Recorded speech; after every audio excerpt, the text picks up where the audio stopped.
I was about 10 at this time. I lived in a fairly boring neighborhood, and I wasn't really allowed to go much further than around the block.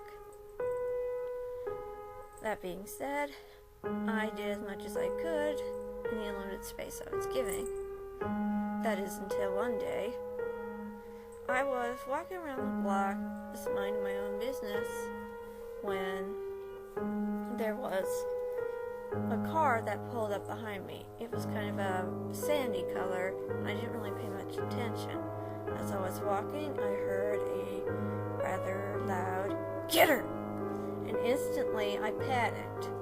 I took off running, crossing the remaining distance from the sidewalk to my backyard, up through the yard, around to the front porch, and into the house, where I told my mom, "Mom, someone just tried to kidnap me."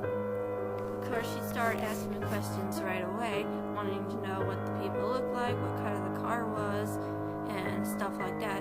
I could only tell her what color the car was and not much else, except that it sounded like a woman and there might have been two people in the car. After that, my brother and sisters and I weren't allowed to go very far away from the house, not even around the block. My siblings were understandably angry, and they accused me of making it up. But I can assure you I didn't, and I never appreciated that they thought I was lying about it. Why would I lie? I have no reason to lie. Anyway, I don't care what they think. I know what happened. One Wednesday evening, when I was sitting in church, just basically minding my own business, looking down at something I was drawing, because, well, I was a kid and the preaching at my church never really interested me, so I had brought something along with me to keep myself occupied.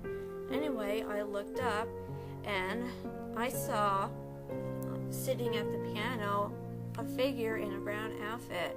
He had a light tan skin and a beard and dark brown hair, and he wore a light brown robe. I didn't really think much of it, so I looked back down at what I was doing, and then I looked back up a second later, and the figure was gone. After the service, I walked up to my mother, and I told her what I had seen. She asked me to describe it, and so I did. Afterward, she told other people in our church. Everyone began to speculate if it was an angel or not, and what its reason was for being there, and why it had chosen to sit at the piano on the pulpit. My mother believes that it was there watching over our pastor. I myself am not really sure what it was or why it was there, and I haven't seen it since. Of course, I don't go to that church anymore because of a lot of drama that really has nothing to do with this story. Anyway, I still believe that what I saw was an angel. You don't have to believe me, but that's your prerogative.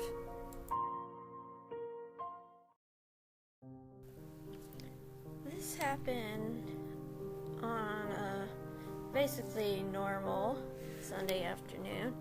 I was either 11 or 12 at the time, and I was just enjoying a nice Sunday afternoon after church. I was in my room and minding my own business and just playing Barbies until I grew bored. Eventually, I went downstairs looking for my sisters who had not joined me in our room after dinner. I didn't find them, so I went outside to look for them. I discovered they were hanging out with our neighbors, two girls about my age and my younger sister's age. I asked them what they were doing, and they told me that the old school behind our house in the next block over had its doors broken open. Now this old school had been up behind the house for I'm not sure how long. It was abandoned when we moved into our house. And there have been the windows and doors and stuff have been locked up a long time ago, and no one was able to get in. So someone had broken the slit door in the back door near the playground area. Other than that, there was no other way to get in, but I guess some rowdy teenagers or something managed to break the piece of wood that was blocking the front door, and keeping everybody out. Anyway, since the door was open and we didn't have anything to do that day, we decided to check it out. Now, we made the biggest mistake of our lives by not bringing a flashlight. We instead brought a few candles with us and lit them and went inside to explore. Now the school was cold and it felt like somebody had left a freezer running for a very long time. It was also kind of drafty, which made no sense since the windows were all boarded up. Anyway, we started climbing the stairs to the second floor, but before we got too far, there was this gust of wind that blew the candle out. Of course, we freaked out and took off down the stairs and back out the door. We then ran home without even looking back. None of us really had an explanation for where the gust of wind came from, since, as I said before, all the windows were boarded up and there was no way that air could be moving around inside the building. We planned to go back the next day and check it out again, but by then somebody had put a big piece of plywood over the door and we couldn't go in to check it out again. So the reason for the draft that blew out our candles, we'll never know. I wanted to explore it sometime in the future, but a few years ago they tore it down and built apartment buildings over it. Well, not apartment buildings, a couple of houses. Either way, there's really no way to find out what that was, what caused it, or anything else. I tried to research the school, but nothing came up except for the picture that's shown above. I wish I could have found out more about the place and its history.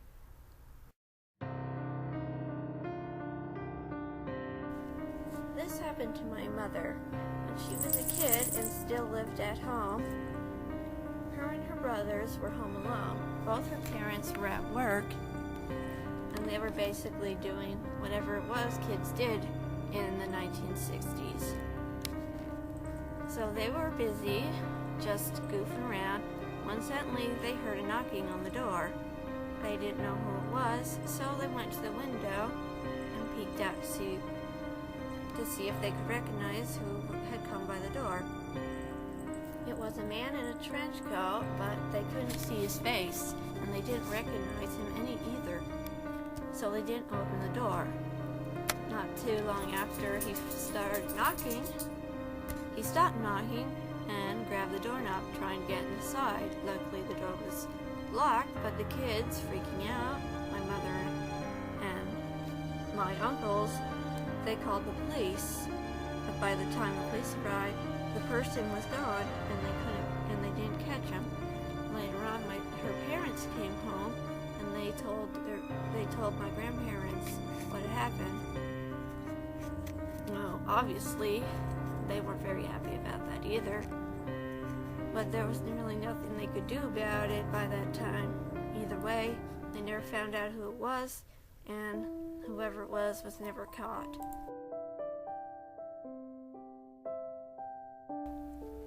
I live in a boring town. There really isn't much to do here. Nothing exciting except maybe in the fall when we have events such as Riverfest or Winterfest, which is called Victorian Night. Other than that, well, it's a very boring place. Because of this, I decided I would look and see if there was anything interesting that I could go to. any time of the year that also had a bit of legends or folklore. I looked it up and discovered a place called the Witch's Triangle. Now, there's a lot of folklore around this place and a lot of stories too. Some of them involve an orphanage, and others involve, well, witch hunts, which gives it its name. Other stories is that it used to be a KKK meeting place where they hung people, and another place where a father killed his family.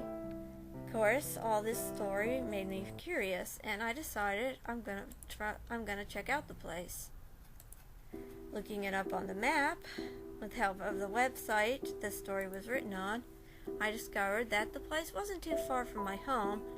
So, one day in August, I set out on my bike with a bottle of water and my camera and went to the place. It took me about 45 minutes to get there by bike, and mostly because a lot of the way you get there was uphill, and you know how it is riding a bike up hills. It's killer. Anyway,